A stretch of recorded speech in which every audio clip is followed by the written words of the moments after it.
됐나요? 예. 감사합니다. 자, 우리 그 9강이고요. 34쪽 한번 가보죠.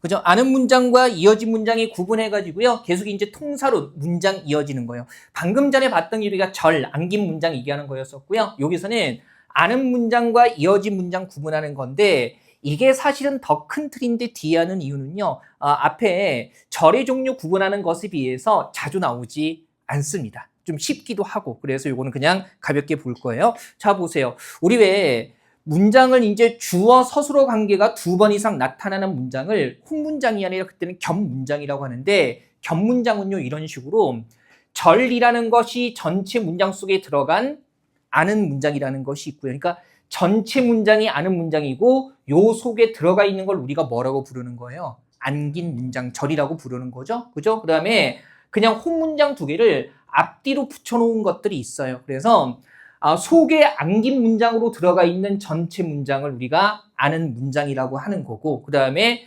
단순히 앞뒤로 붙여놓은 것은 말 그대로죠. 뭐라고 하는 겁니까? 이어진 문장이라고 하는 건데 형태상으로 명확하게 구별이 되기 때문에 시험 문제로 나온다고 해도요. 그렇게 어렵지는 않습니다. 그죠? 다만 이제 우리 왜 아는 문장 같은 경우는요. 주어나 서술어가 연속해서 2번 나타난다는 특징이 있어요. 형태상으로 구별할 때 한번 보세요. 그러면 전체 문장을 아는 문장이라고 한다고 했죠? 지금 이 전체 아는 문장의 주어가 뭐예요? 비가. 그 다음에 뭡니까? 내린다. 그 다음에 속에 뭐가 들어가 있죠? 소리도 없이. 근데 소리가 없다도 무슨 관계? 주어와 서술어 관계로 되어 있죠. 그래서 전체 주어와 서술어 관계로 되어 있는 문장 속에 절이 들어가 있다 보니까 주어가 2번 나타나고 서술어도 몇 번 연속해서 나타나요? 2번 나타나는 구조로 되어 있습니다. 물론 여기 있는 소리도 없이는 내린다를 꾸미는 무슨 절이에요? 부사절이죠. 그죠? 부사절. 어차피 명사형 어미로 끝나지 않고요. 용언 꾸미기 때문에 부사절이죠. 그 다음에 서술절도 마찬가지예요. 얘도 한번 보면 지금 절로 묶이는 게 뭐예요? 인정이 많으시다. 그죠? 주어와 서술어 관계로 묶여서요. 할아버지는 이라는 전체 주어를 얘가 뭐 해주고 있어요? 전체 주어를 이 절이 뭐 해주고 있어요? 풀이해주고 있는 거죠. 그죠? 그러면 얘도 가만히 보면 형태상으로 뭐가 2번 연속해서 나타나는 게 보입니까? 주어가 2번 연속해서 나타나는 게 보이고 절 속에 서술어가 있고 이거 전체가 또 뭐가 되는 거예요? 서술어가 되는 거죠. 어쨌든 아는 문장은요. 주어, 서술어가 연속해서 2번, 주어만 2번 나타나도 이것은 전체 문장을 아는 문장이라고 파악할 수가 있겠죠. 반면에 앞뒤로 그냥 붙여놓은 문장은요. 혼문장 2개를 앞뒤로 나란히 붙여놓은 거기 때문에 주어, 서술어에서 한 번씩 나타납니다. 너무 편하지 않아요? 봄이 오면 뭡니까? 주어, 서술어. 꽃이 핀다 뭐예요? 주어, 서술어. 아는 문장과 비교했을 때 주어가 연속해서 2번 나타나거나 서술어가 연속해서 2번 나타나는 구조가 아니라는 거죠. 그래서 이런 겹문장들 구분할 때 아는 문장과 이어진 문장을 구분하는 건 많이 어렵지 않습니다. 그죠? 이거 한번 보시고요. 문제 한번 가보죠. 자, 안긴 문장이 없는 것. 즉, 안긴 문장, 뭐가 없는 거예요? 절이 없는 것 찾으라는 건데. 일단 우리가 절을 기본적으로 파악할 때는요. 문장 내에서 주술 관계로 묶이는 게 있는지를 봐야 하죠. 우리 했으니까 정리해 볼게요.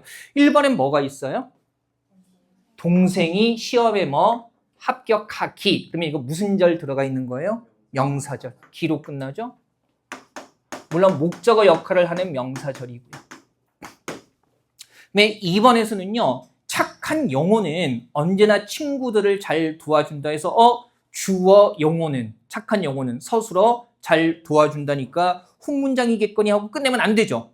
그죠? 문장 구조 맞아요. 뭡니까? 뭐가 지금 착한이 뭘 꾸며요? 관형어인데 영어를 꾸미고 영어를 앞으로 넘겼더니만 어떻게 연결이 돼요? 영어가 착하다. 그러면 이때 착한은 뭐가 생략된 주어가 생략된 관계 관형절입니다. 그렇죠.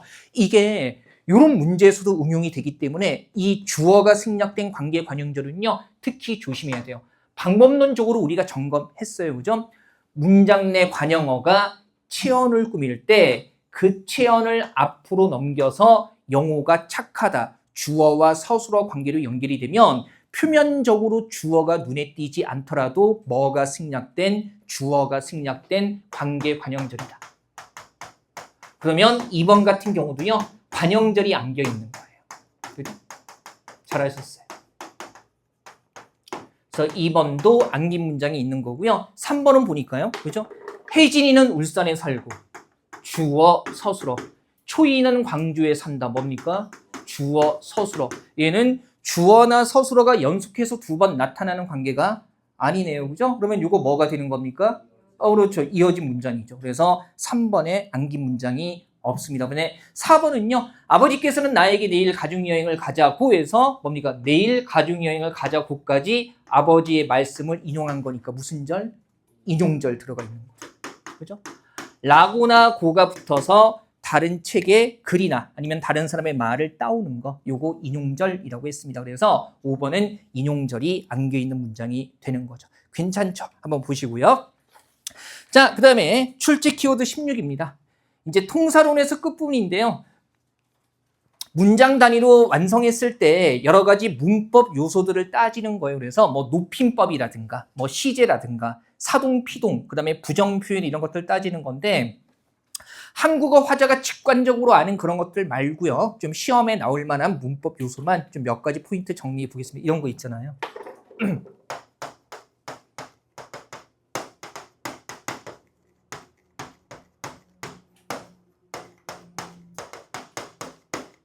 이걸 무슨 문법적으로 분석해야 시제를 하는 게 아니죠.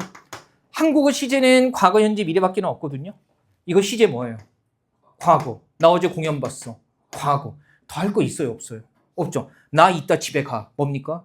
미래. 그러니까 이거 시제는 시험 문제로 할 만한 게 거의 없습니다. 그래서 몇 가지 이제 시험 문제로 나올 법한 거, 제시문형 문법 문제로 나올 법한 것만 골라서 볼 겁니다. 은미 누나 공연은 다시 한번 생각해도. 와, 그 노래 있잖아요. 녹턴. 가장 이은미답다고 얘기하는 노래. 원래도 뭐 굉장히 노래 좋고 잘하시는 분인데 뭐냐면 모순이 공존하는 절제돼 있는데 폭발하는 것 같고 소리 지르는데 읊조리는 듯한 느낌을 받았어요. 그래가지고 와, 이게 그래서 사람들이 공연부로 다니는구나. 제가 싸이의 흠뻑쇼도 아직 한 번도 못 가봤거든요. 가보고 싶죠. 내년에 같이 갈까? 그죠? 내년에 저기 원주 이런 데 살 때 멀지 않으니까. 그래서 너무 근데 맨날 그 일 때문에 시간 안 맞고 그래서 근데 이제 그리고 음향도 나름대로 시설이 이렇게 돔으로 해놔서 괜찮더라고요. 그래가지고 듣는데 녹턴의 첫 구절 딱 듣는데 가슴이 와르르. 무슨 일이 있는 것도 아닌데. 그래서 생각했죠. 가을이구나. 이런 젠장. 가을이야. 나 아직 가을 타는 남자였어. 그리고 한편으로 든 생각은 갱년기인가? 여성 호르몬이 많아지나 나이 들어서? 우리 왜 애견남이라고 하는 거죠? 남자들과 어느 정도 나이 들면 좀 쓸데없이 그러는데 잘 지냈나요? 이렇게 나오는데 막 가슴 와르르. 20대 후반에서 30대 중반까지 결혼 전까지의 여러 가지 추억들이 그 순간 중에서 우리 왜 밀랑 쿤데라가 불멸이라는 그 소설에서 괴테라는 사람의 시 이렇게 막 분석하면서, 그러니까 그게 문화평론집은 아닌데 그런 얘기를 써놨거든요. 서정시의 목적은 놀라운 사고로 사람들을 눈부시게 하는 게 아니라 존재 한순간을 잊히지 않는 순간으로 견딜 수 없는 그리움의 시간으로 만드는 데 있다 해서 했는데 와, 그 노래 첫 구절 딱 듣는 순간 지금보다 젊었던 날에 헤어짐의 그 아픈 기억들이 순식간에 무슨 파노라 좀 환기가 확 되는 거예요. 너무 감성적이었나? 그래서 이제 나도 모르게 막 눈물이 나가지고 막 은미 누나 막 이러면서 그죠? 뒤로 이렇게 자리에서 일어나가지고 우는 거 보이면 좀 부끄러우니까 그래가지고 맨 뒤에 서가지고서는 괜히 하늘 보면서 막 이러면서 그죠? 이거 끝나고 돌아왔죠. 그러고 나서는 중간에 물론 신승텐가 트롯 가서 나와서 중간에 아주 헤집어 놓고 군수님하고 춤추고 난리도 아니었습니다. 그죠? 근데 봤어요? 재밌더라고요. 근데 하고 나서 그렇게 신나게 만들어 놓고 은미 누나 나와서 그러니까 갑자기 깜짝 놀랐습니다. 반딧불도 봤어야 되는데. 그죠? 하지만 또 어제는 또 우리가 오늘 수업이 있기 때문에 제가 원래 수업 전날에는 딴 거 안 하잖아요. 그래서 나가지 않고 조용히 집에서 책 보고 하반기 계획 잡고 그러고 있었죠. 그죠? 밖으로 안 나왔습니다. 자, 보죠. 일단 통사로 문법 요소에서 잘 나오는 게 높임법입니다. 높임법. 그죠? 자, 얘는요, 주로 이제 우리가 본능적으로 한국어 화자는요, 높임법을 잘 써요. 근데 시험 문제화 되는 건 문장에 쓰인 높임법을 보고 종류를 구분을 하는 거죠. 그죠? 그럼 보세요. 주체 높임이라는 것은 뭐 얘기하는 거겠어요? 뭘 높이는 거? 서술의 주체를 높이는 겁니다. 그죠? 서술의 주체라면 말 그대로 누구를 높이는 겁니까? 그죠? 주어를 높이는 거겠죠. 그래서 이를테면 할머니께서 시장에 가셨다라고 했을 때 지금 한번 보세요. 가 대신에 깨서라는 조사를 붙여서 누구를 높이는 거예요? 할머니라는 주어를 높이는 거죠. 그죠? 그 다음에 가셨다는 뭐의 준말이에요? 가시였다. 그렇죠. 그래서 그냥 갔다가 아니라 중간에 뭐 넣어가지고요? 시라는 거. 요 시라는 것을 우리가 그죠? 이런 거죠. 어간 뒤, 그 다음에 어말어미 앞에 나오기 때문에 높임의 의미를 지닌 뭐라고 부릅니까? 선어말 어미라고 부르죠. 그래서 문장의 주어를 높일 때는 깨서라는 조사나 아니면 서술어 쪽에 용언 쪽에 높임의 선 어말 어미, 어말 어미 바로 앞에 오는 거죠. 그래서 이 시를 넣어서 주어를 높이는 겁니다. 이렇게 쓰이는 높임법을 우리가 뭐라고 불러요? 주체 높임법이라고 부르는 겁니다. 그죠? 뭐 교재에 주체 높임법 정확히 쓰여 있고요. 그다음에 얘도 마찬가지예요. 아버지는 걱정거리가 있으시다. 사실은 얘는 간접 높임의 범주에 들어갑니다. 이것 역시 1차 예시 문제에 간접 높임의 범주가 나왔었는데 근데 보세요. 원래 있으시다의 주어는 뭐가 돼요? 걱정거리가죠. 근데 사람의 걱정거리는 원래는 높임의 대상이 아닌데 여기다가 뭐 넣어서? 의시 넣어서 앞에 리을 이외에 받침일 때는 시가 아니라 선어말 어미 의시가 들어가는 거죠. 그래서 걱정거리가 있으시다라고 함으로써 전체 문장의 주어인 누구를? 아버지를 간접적으로 높이는 겁니다. 그죠? 아버지와 관련 있는 걱정거리를 있으시다라고 함으로써 아버지를 간접적으로 높이는 거죠. 근데 결국 이런 것도 결과적으로는 누구를 높이기 위한 거예요? 주어인 아버지를 높이기 위한 거니까 이것도 어디에 들어가요? 주체 높임의 범주에 들어갑니다. 그러면 이런 거죠. 이 두 가지 이문 통해서 가볍게 알아야 되는 건 문장에 쓰인 어떤 높임 표현이 서술의 주체, 즉 주어를 높이기 위한 거면 걔는 무슨 높임법? 주체 높임법이 되는 거고 할머니 가셨다 해서 직접 높이는 방법도 있지만 높임의 대상과 관련된 것들을 높임으로써 어떻게 높이는 것도 있다. 간접적으로 높이는 것도 있다. 이것도 1차 예시 문제에서 다뤘던 내용이라는 거 알아두시고요. 두 번째 예문 옆에 간접 높임이라고 써두시면 되겠습니다. 그죠? 이거 가볍게 메모해 두시고요. 간접 높임 이런 거 많이 쓰잖아요. 할아버지께서는 수염이 많다보다는 할아버지께서는 수염이 많으시다. 이런 것도 다 무슨 높임이에요? 간접 높임인데 크게 본다면 결국 할아버지라는 주어를 높이기 위한 거니까 큰 범주에서는 주체 높임법의 범주에 들어가는 겁니다. 그죠? 그 다음에 어렵지 않죠? 객체 높임법은요. 말 그대로 서술의 객체를 높이는 건데 우리가 서술의 객체라는 것은 뭐냐면 행위 받는 대상을 얘기하는 거죠. 그래서 문장에서 객체, 서술의 객체 대상은요 주로 맞아요. 목적어나 부사어로 나타나요.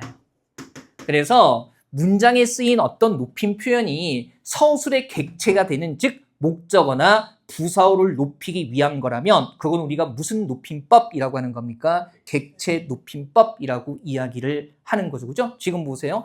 높임 표현 찾는 건 쉽잖아요. 뭐가 들어가 있어? 데리고가 아니라 모시고. 그죠? 근데 얘는 뭘 높이기 위한 거예요? 선생님을 이라는 서술의 객체가 되는 뭐 목적어를 높이기 위해서 쓴 거니까 이런 것들 무슨 높임법이라고 하는 겁니까? 객체 높임법이라고 하는 겁니다. 그죠? 보시고 내년에 하기로 한 거죠. 매해 모든 학생들이 약속하지만 아무도 지키지 않는 약속입니다.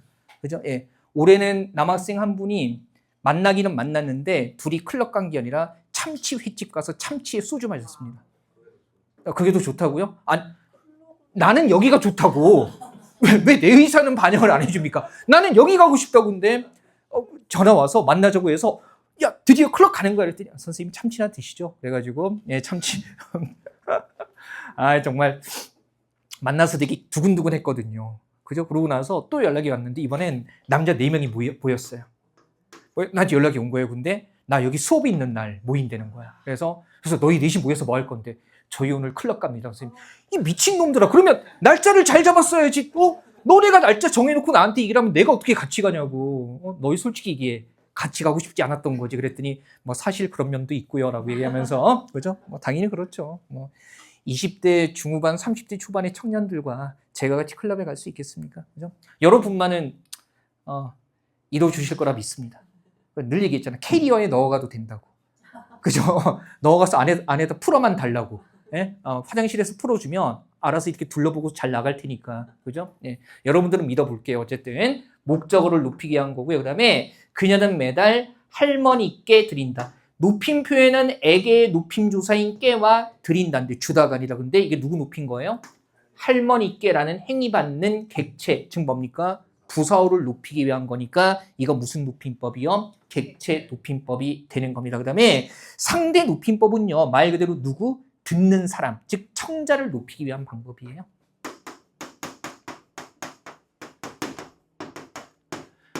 다만 살짝 조심해야 되는 건 듣느니 청자를 높이거나 낮추어 말하는 방법. 그러면 상대 높임법의 범주에는 무슨 범주도 있고 무슨 범주도 있다? 높임의 범주와 낮춤의 범주도 있다. 그러면 우리 쉽게 생각하면 듣는 사람을 높인다면 반말 아니고 뭐 쓰는 겁니까? 존댓말 쓰는 거고, 낮추면 뭐 쓰는 거예요? 반말 쓰는 거겠죠. 그래서 살짝 조심해야 되는 건 상대 높임법은요, 높임과 낮춤 두 가지 단계가 다 있다는 거고, 그 중에서 높이는 단계도 있고 무슨 단계도 있다? 낮추는 단계도 있다라는 거. 물론 시험에 나올 때는요, 상대를 높인 것을 찾으라고 요구를 합니다. 굳이 낮춘 것을 찾으라고 요구하지는 않아요. 그죠? 그래서 요거 생각하시고요. 자, 거기 상대 높임법에 학교에 갔습니다는 높인 거고요. 영수는 학교에 갔어는 뭐 한 겁니까? 낮춘 겁니다. 그죠? 다만 이제 무슨 채 이렇게 나와 있는 것들은 다음 그 꼭지에서 볼 거니까 가볍게 점검만 하시고요. 자, 실제로 문제가 나오면 이 높임법이 쓰인 예문을 찾는 게 나와요. 그럼 한번 가보죠.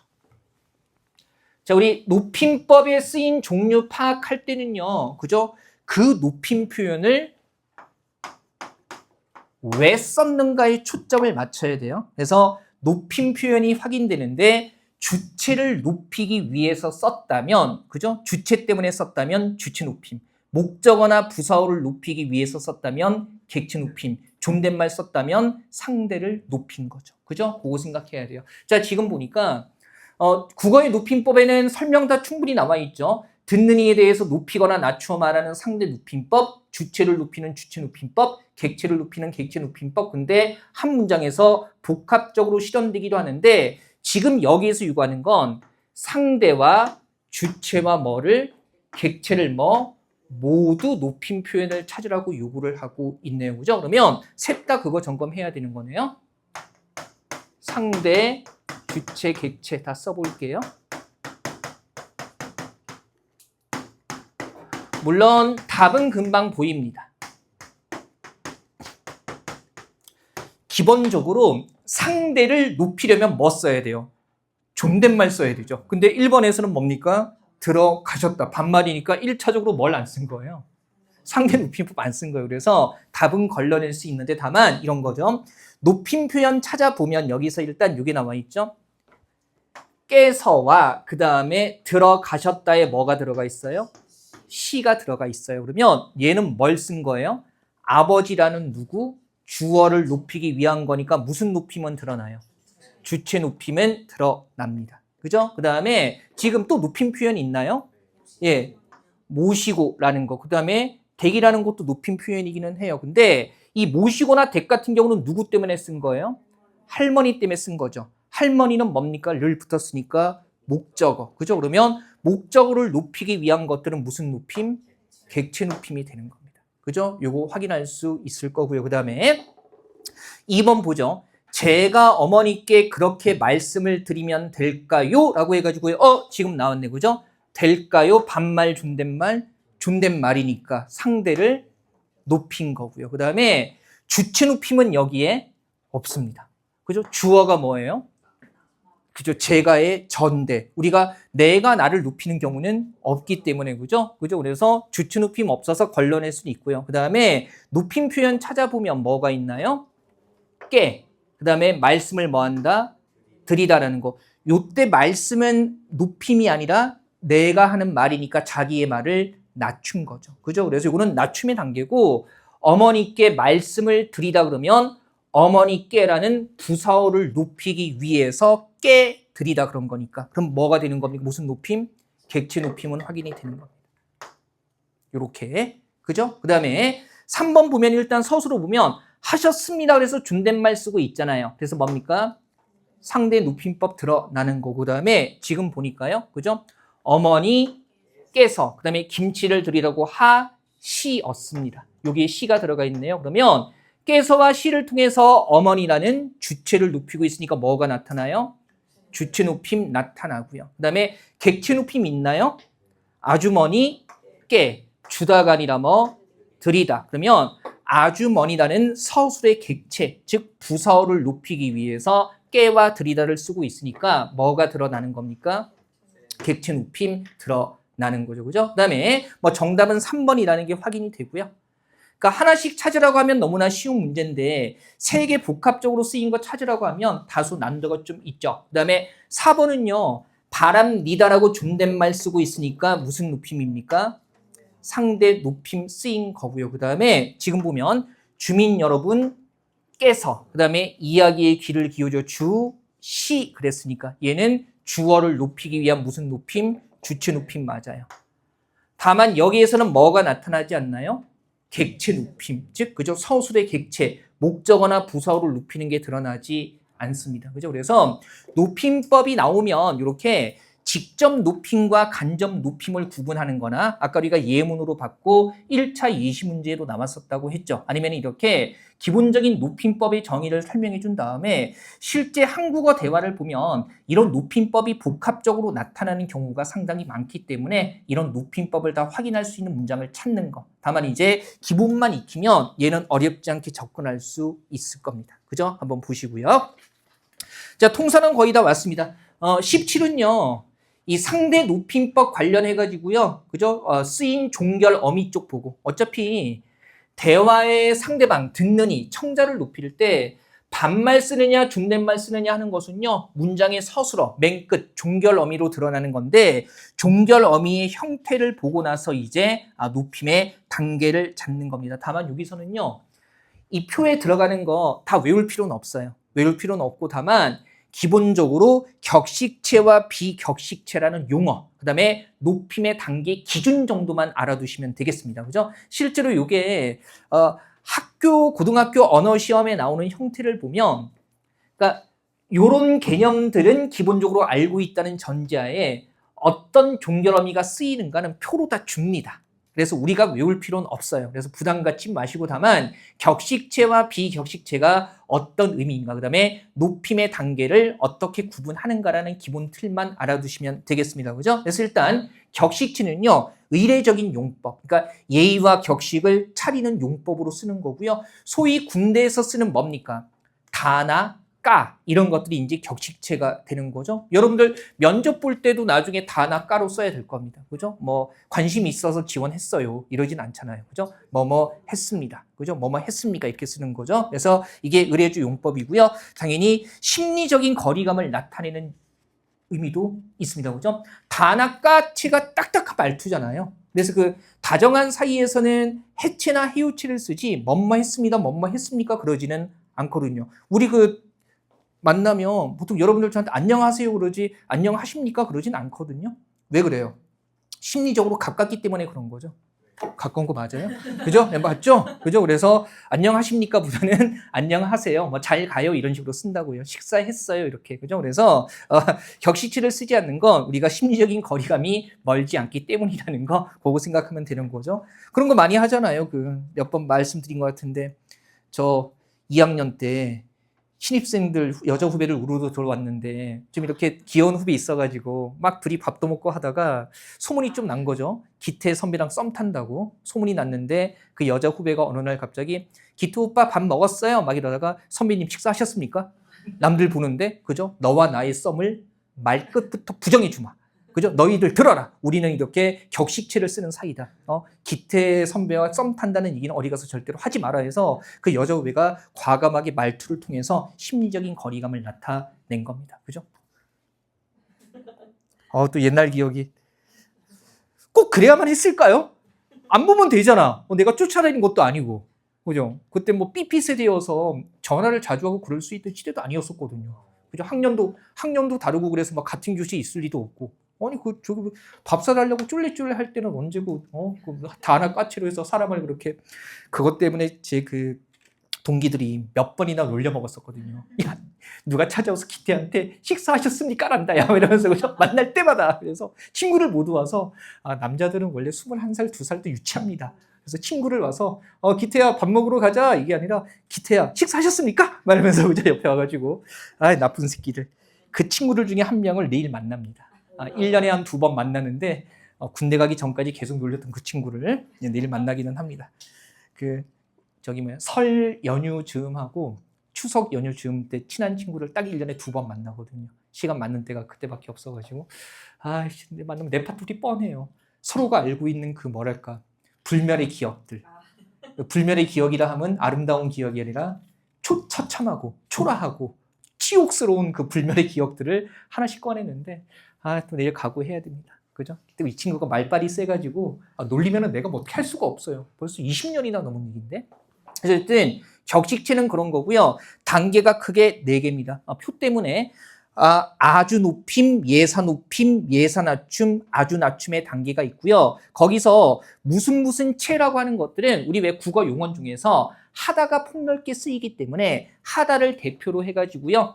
명령문에 쓰이는 말투로 무슨 체라고 하는 겁니다. 그러면 아주 높임의 하십시오 체에서 명령문은 뭐로 쓰인다는 거예요? 하십시오 이렇게 쓰인다는 거죠. 그죠? 어서 빨리 하십시오에서 얘를 하십시오 체. 그 다음에 높임은 높임인데 예사 높임은 어떤 말투가 쓰인다고요? 뭐뭐 하시오, 하오 이렇게 쓰이기 때문에 하오체. 그죠?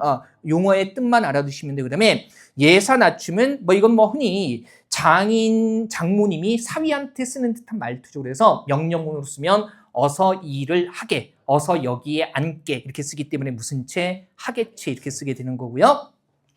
아주 낮춤은 반말이죠. 그래서 뭡니까? 뭐뭐 해라 이렇게 쓰는 거니까 해라채가 되는 겁니다. 하여라의 준말이 해라가 되는 거죠. 그래서 그냥 이렇게 격식체가 뭐고 단계는 이렇게 4개고 무슨 체라고 했을 때 하다를 대표로 해서 뭐에 쓰이는 말투? 명령문에 쓰이는 말투로 무슨 체라고 하는 것이다. 예전에는 외워야 했던 거기는 해요. 근데 지금은 확인만 하세요. 그래서 쉽게 그냥 니다, 니까, 십시, 시지요 이렇게 생각하면 돼요.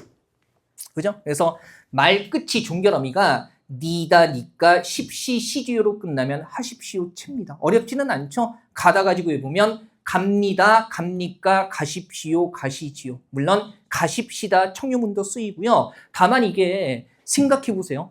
평서문에 니다가 쓰인다고 따로 외울 필요가 없죠. 생각해 보세요. 지금 집에 가십니다 그러면 문장 종류 뭐예요? 평서문이죠. 이건 우리가 그냥 알 수 있는 거기 때문에 평서문에 니다로 끝난다고 따로 외울 필요는 없습니다. 그죠? 그래서 그냥 이렇게 하면 되고요. 조심해야 되는 게 청유문에 하시지요, 가시지요 이렇게 쓰이면 이거는 뭐예요? 하십시오 체에 들어간다는 겁니다. 표로 주어져 있어도 살짝 놓칠 수 있는 부분이기 때문에 하십시다, 가십시다, 함께 하시지요, 함께 가시지요 해가지고요. 청유문에 시지요가 붙으면 아주 높임의 단계가 되는 거고요. 그 다음에 하우체는 말끝이 오로 끝나요. 그래서 오, 그냥 벽시 구려 이렇게 외우면 됩니다. 하십시오 체는 감탄문이 없어요. 요게 합시다, 갑시다 이렇게 되는 거죠. 하십시다, 가십시다가 아니라 합시다 아니면 함께 갑시다 이렇게 쓰인다는 거예요. 물론 다른 것도 있지만 다른 것은 참고 삼아 보시면 되고요. 그 다음에 예사맞춤의 하계체는요.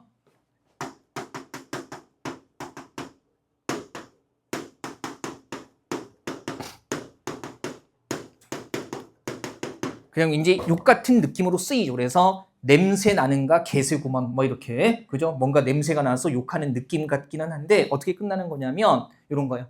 한해, 함새, 일은 내가 함세, 내가 먼저 감세. 요즘엔 잘 안 쓰이는 말투기는 해요. 그 다음에 의문형으로 하나, 가나, 하는가, 가는가. 그 다음에 하게, 가게, 함께 하세, 함께 가세. 이렇게 되는 거고, 그 다음에 하는구만, 가는구먼 이렇게 되는 거죠. 감탄문에 나타나는 거고요. 그 다음에 헤라체, 얘는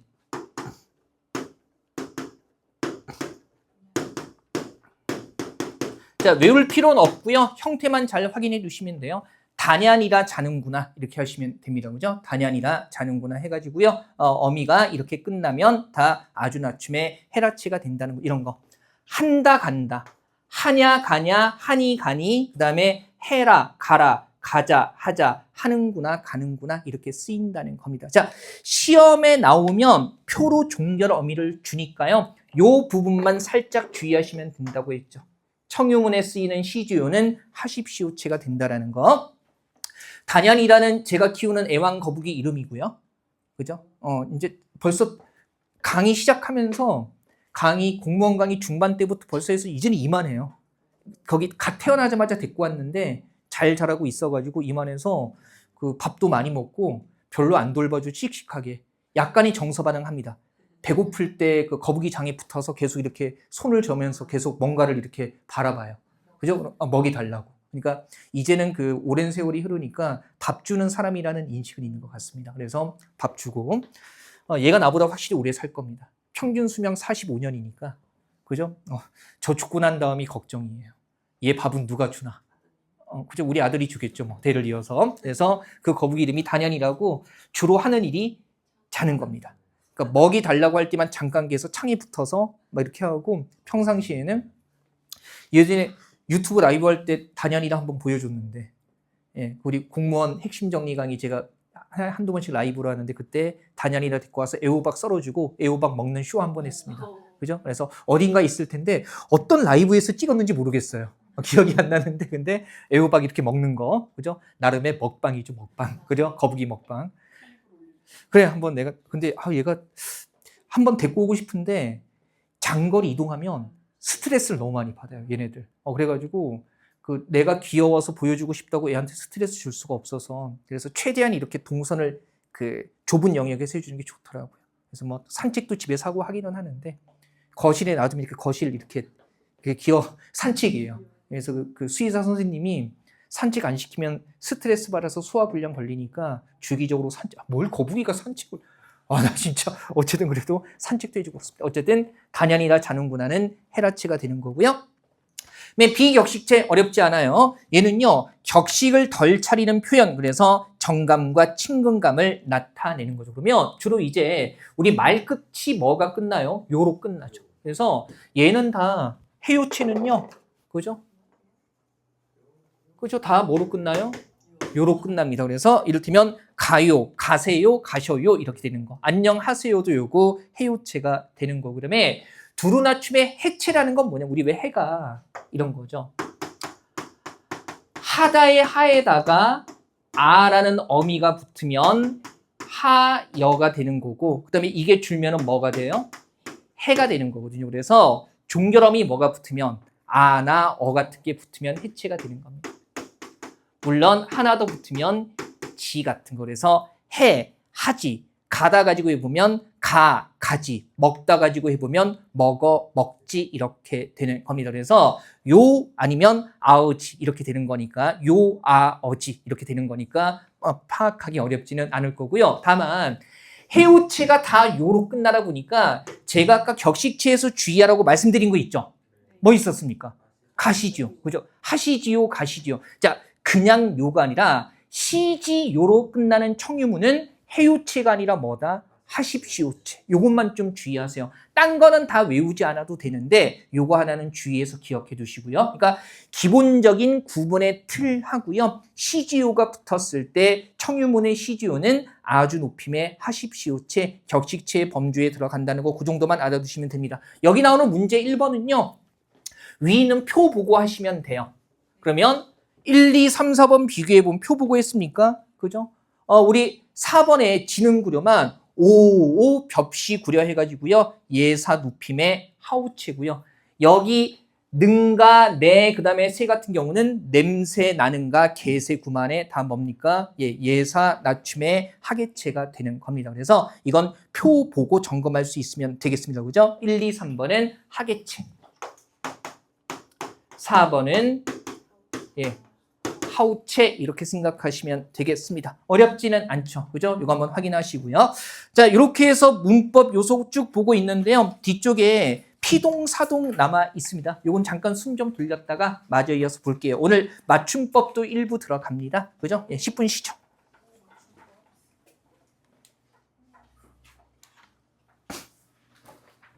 편하게 움직이세요.